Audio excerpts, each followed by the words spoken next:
श्री वृंदावन बिहारी लाल की जय।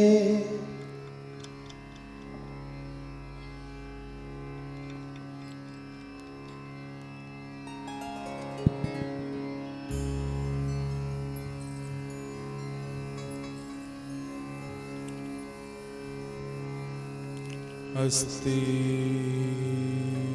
स्वस्तरुणीकराग्रविगलित कल्पप्रसूनाप्लुतम्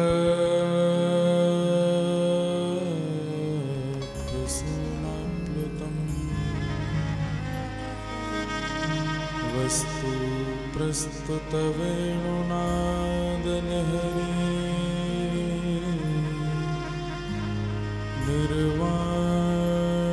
निर्व्याकुलम्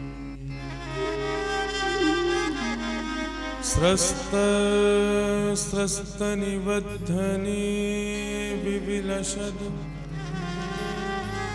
गोपीसहस्रावृतम् हस्तन्यस्तनतापवरदमखिलो दारं किशोराकृतिम् कृष्णत्वदीयपदपङ्कजपङ्गरान् अद्यैव मे विशतु मानसराजहंस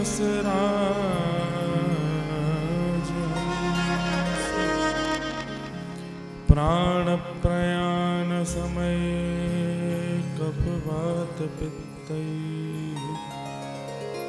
कण्ठावरो धनविधो स्मरणं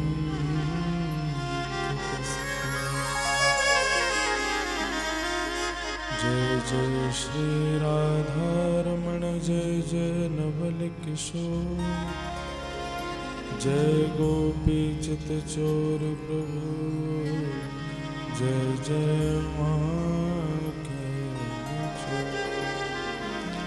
श्री राधा रमण लाल की श्री राधा वल्लभ लाल की श्री वृंदावन बिहारी लाल की भागवत महापुराण की पूज्य व्यास जी महाराज की जय जय श्री राधे। राधा रमण बाधा हरण श्री राधा वल्लभ लाल का वांग्मय विग्रह श्रीमद् भागवत को प्रणाम एवं व्यास आसन पर विराजे आप सब लोगों को अपनी मधुर वाणी से सुंदर भागवत के भावों को प्रकट कर रहे पूज्य व्यास जी महाराज एवं ये दिव्य हिताश्रम विराजमान श्री ललित लाडले लाल जी को प्रणाम। आप सभी श्रोताओं को बहुत बहुत जय श्री कृष्ण, जय सिया राम, जय श्रीमन नारायण।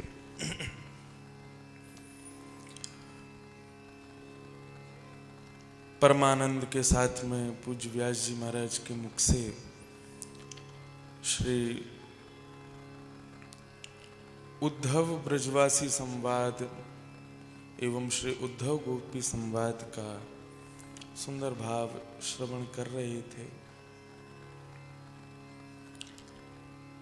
अभी जो प्रसंग प्रारंभ होगा जहाँ पर गोपियाँ श्री उद्धव जी को सुंदर अपने प्रेम का प्रकाश करते हुए केवल एक दर्शन मात्र स्पर्श मात्र अपने प्रेम का उनको करवाती हैं और वहाँ व्याज स्तुति भगवान की गई। व्याज स्तुति का भाव रहता है कि है तो स्तुति लेकिन ठाकुर जी को खूब सुना सुना करके स्तुति कर रही हैं सब गोपियाँ और उसी भाव को भ्रमर गीत कहा गया। भ्रमर गीत की एक विशेषता है, श्रीमद् भागवत जी की एक विशेषता है। संपूर्ण श्रीमद् भागवत में श्री राधा रानी का नाम अंकित नहीं है। सुदामा जी का नाम भी भागवत में नहीं है। श्री सुख मूर्छित भय माश शठ, श्री किशोरी जी श्री राधा रानी सुखदेव जी की गुरु हैं। और श्री शुकाचार्य जी जब भी राधा रानी का नाम उच्चारण करते हैं तो राधा शब्द कहते ही 6 महीने की समाधि में चले जाते हैं। लेकिन परीक्षित के पास केवल 7 दिन शेष हैं। यदि शुकाचार्य जी ने राधा नाम उच्चारण किया और 6 महीने की समाधि लग गई तो 7 दिन के जो अवधि अभी बची है परीक्षित के पास वो सार्थक नहीं हो पाएगी। इसलिए सुखदेव जी पहले ही निश्चय करके बैठे हैं कि श्री किशोरी जी का नाम उच्चारण करना नहीं है। इसलिए संपूर्ण भागवत में श्री राधा रानी का स्वच्छंद राधा शब्द कहीं भी नहीं है। श्री शुकाचार्य जी जब मंगलाचरण करते हैं तो वहां राधसा शब्द है, लेकिन राधा शब्द का उच्चारण शुकाचार्य जी ने किया ही नहीं। तो फिर लोग प्रश्न करते हैं तो फिर किशोरी जी के भाव वक्ता लोग कैसे बता देते हैं कथाओं में। किशोरी जी का वास्तविक स्वच्छंद भाव तो कथा में है ही नहीं। लेकिन जो अब शुरू होगा भ्रमर गीत, उसकी एक विशेषता है। जहां भी गोपियों ने गीत गाया, चाहे गोपी गीत गाया, चाहे युगल गीत गाया, चाहे वेणु गीत गाया, तो वहां बहु वचन के माध्यम से श्री व्यास जी कहते हैं गोप्य ऊंचू, बहुवचन है, यानी कि बहुत सारी गोपियां गा रही हैं। लेकिन जब भ्रमर गीत शुरू होता है तो वहां लिखा है गोप्योवाच, एक गोपी कह रही है, केवल एक गोपी। और ये व्याज स्तुति करने की सामर्थ्य ब्रज की किसी गोपी में है ही नहीं है, केवल किशोरी जी के पास में। तो ये भ्रमर गीत जो अब शुरू होगा इस प्रसंग में आगे, मधुपकितव बंधो मास्पृशांग्रिम सपत्न्या कुच विलुलित माला कुंकुमश्मश्रुभिर्न बहतु मधुपतिस्तन्माननी नाम प्रसादम यदु सदसि विडम्यम यस्य दूतस्त्वमित्रिक। ऐसी अद्भुत वाणी ये श्री किशोरी जी की है और प्रेम की पराकाष्ठा वहां पर दर्शित होती है कि भौरे को देख करके वे सोचती हैं कि इसका रंग काला है ना, तो निश्चित ही हमारे श्याम सुंदर का प्रियजन होगा, कोई परिजन होगा, उसका कोई मित्र होगा। हम लोग धोती पहनते हैं, बगलबंदी पहनते हैं, तिलक लगाते हैं, चोटी रखते हैं, फिर भी लोग देख करके ये नहीं अनुमान लगा पाते कि कौन, बस इतना ये पंडित जी होंगे। लेकिन ये प्रेम की अवस्था है कि वो केवल उस भौरे का रंग देख करके विचार कर रही है जरूर कृष्ण का मित्र होगा। क्यों? क्योंकि काला है, हमारा कन्हैया भी काला है।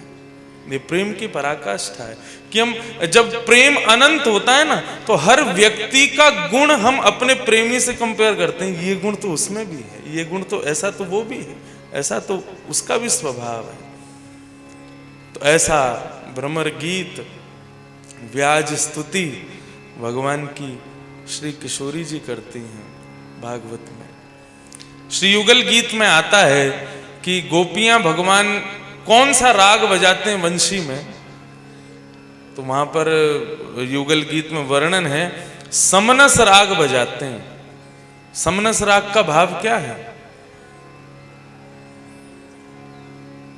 प्रातःकाल का राग है भैरव या भैरवी, सायंकाल का शयन का राग है बिहाग। इस प्रकार रागों का क्रम है। ठाकुर जी जब भैरव राग बजाते हैं तो सूर्य को पता चल जाता है कि अब मुझे उगना है, क्योंकि भैरव बजाया जा रहा है। ठाकुर जी जब बिहाग राग बजाते हैं तो चंद्रमा प्रकट हो जाते हैं, उनको पता है कि मुझे प्रकट होना है, बिहाग बजाया जा रहा है। लेकिन ठाकुर जी कौन सा राग बजाते हैं? तो वेणु गीत में लिखा है ठाकुर जी समनस राग बजाते हैं। समनस राग कौन सा है? बोले चंद्रमा, सूर्य, ब्रह्मा, चंद्रमा आदि सब कान लगा करके केवल लिखते रहते हैं कि राग कौन सा बज रहा है। कभी तो सूर्य चकित हो जाते हैं कहीं मुझे प्रकट तो नहीं होना, कभी चंद्रमा चकित हो जाते हैं कहीं मेरा समय तो नहीं आ गया। सरस्वती आदि भी मूर्छित होकर के पड़ जाती हैं क्योंकि अनुमान ही नहीं लगा पा रहे कि राग कौन सा है।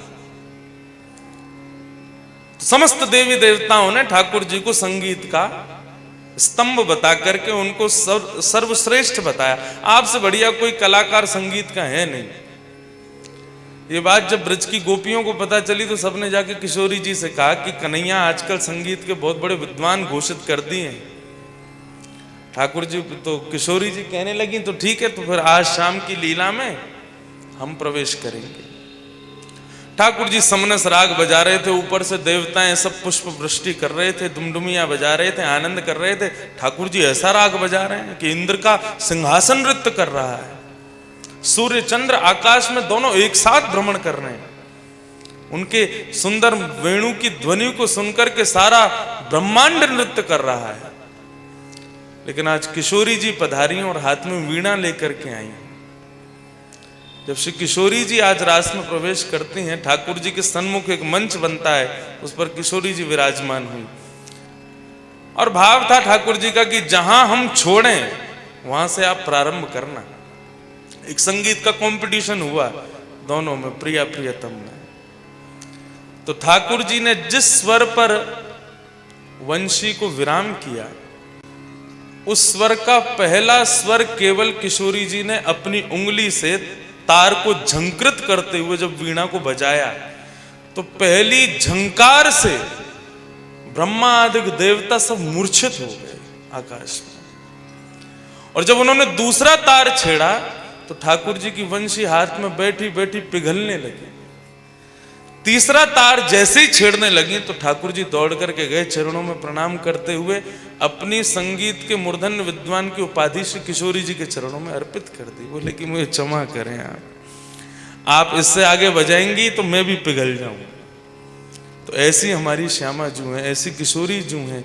उनके भाव का विस्तारीकरण भागवत में हम लोगों की इतनी योग्यता नहीं कि हम वो श्रवण कर सकें, इसलिए श्री शुकाचार्य जी ने श्रीमद् भागवत में किशोरी जी का स्मरण नहीं किया। ऐसा ये भाव भागवत है।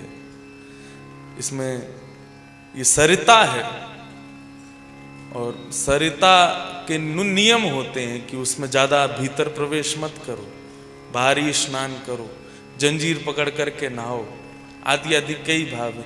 लेकिन ये सरिता विचित्र है, यहाँ कोई जंजीर नहीं है, यहाँ बाहर नहाने का भाव नहीं। जितना हो सके गहराई में जाओ, जितना हो सके भीतर प्रवेश करो। ऐसा भागवत एक सागर है, उसका भाव आप सब लोग श्रवण कर रहे हैं। परमानंद की प्राप्ति हो रही है। अब भाव तो बहुत हैं। हम भागवत वक्ताओं को तो शुगर की तरह माइक की बीमारी है, ये हाथ में आ जाए तो बोलने का लगता है और कितना बोलें, क्या क्या कह दें। एक भाव महाराज जी कह रहे थे कि भगवान कृष्ण का वियोग श्री यशोदा जी को इतना था कि यदि कन्हैया गैया चरा करके 15 मिनट भी लेट होते थे तो मैया को घबराहट होने लगती थी। ऐसी मैया कृष्ण के वियोग में वर्षों कैसे रह ली, वे जीवित कैसे थी, यही प्रश्न उठ जाता है। क्योंकि जब प्राण ही कृष्ण है और वही जब ब्रज से चले गए तो मैया जीवित कैसे विराज रही है। इसका भाव एक पुष्टि मार्गीय वैष्णव से हमने श्रवण किया। कुरुक्षेत्र में जब सूर्य ग्रहण हुआ तो भागवत में भी वर्णन आता है कि समस्त द्वारिका के लोग वहां पहुंचे कुरुक्षेत्र में, और श्री किशोरी जी श्री राधा रानी ब्रज छोड़ के कभी कहीं नहीं गई, केवल एक स्थान पर गई है, वो है कुरुक्षेत्र। कुरुक्षेत्र गई और उसके पीछे ही भाव बताते हैं किशोरी जी इसलिए गई क्योंकि उनको व्यवस्था करनी थी कि कन्हैया यहाँ पर गीता का ज्ञान कहेंगे, तो एक बार पहले जाकर के उस स्थान का मार्जन कर दिया जाए। तो किशोरी जी केवल अपने पग से कुरुक्षेत्र में भ्रमण करके आई ताकि कन्हैया के द्वारा निकली हुई गीता यहाँ पर प्रकट हो सके। तो किशोरी जी ब्रज से केवल एक स्थान पर गई, कुरुक्षेत्र।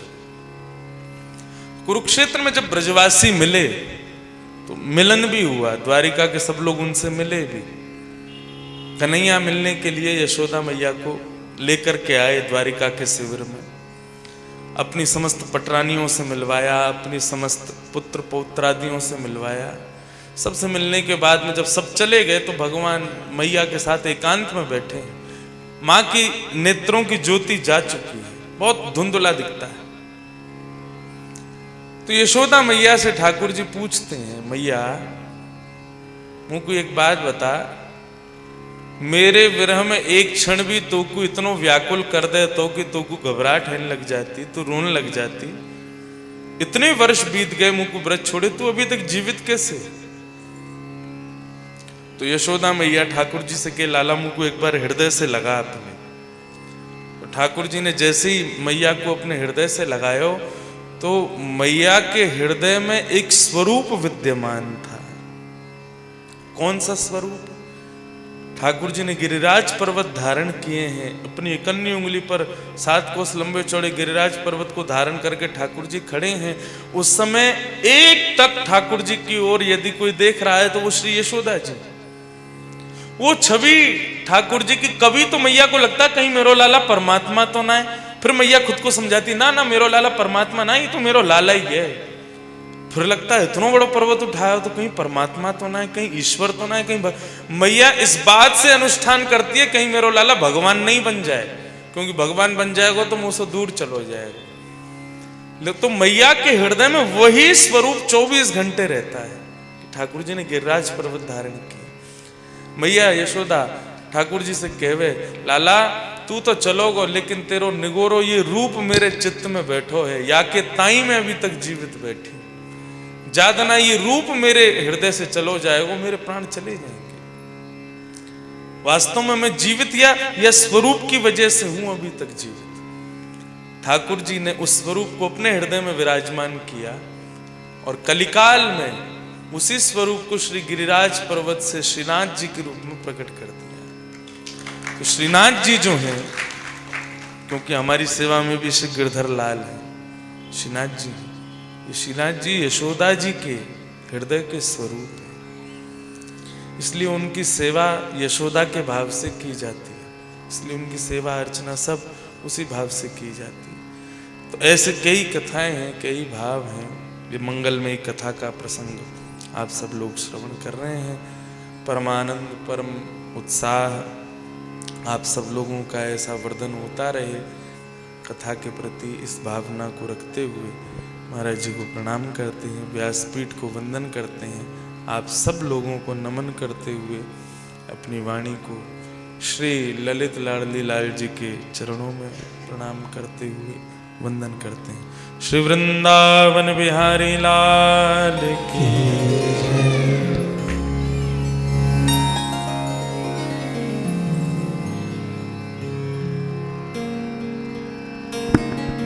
वृंदावन बिहारी लाल।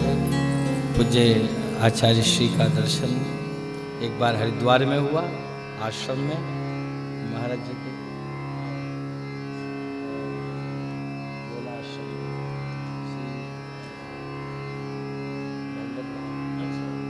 आए थे गिरधरलाल जी के दर्शन। आज जीवन धन्य दोबारा हुआ है आपका वाणी से। जी जी,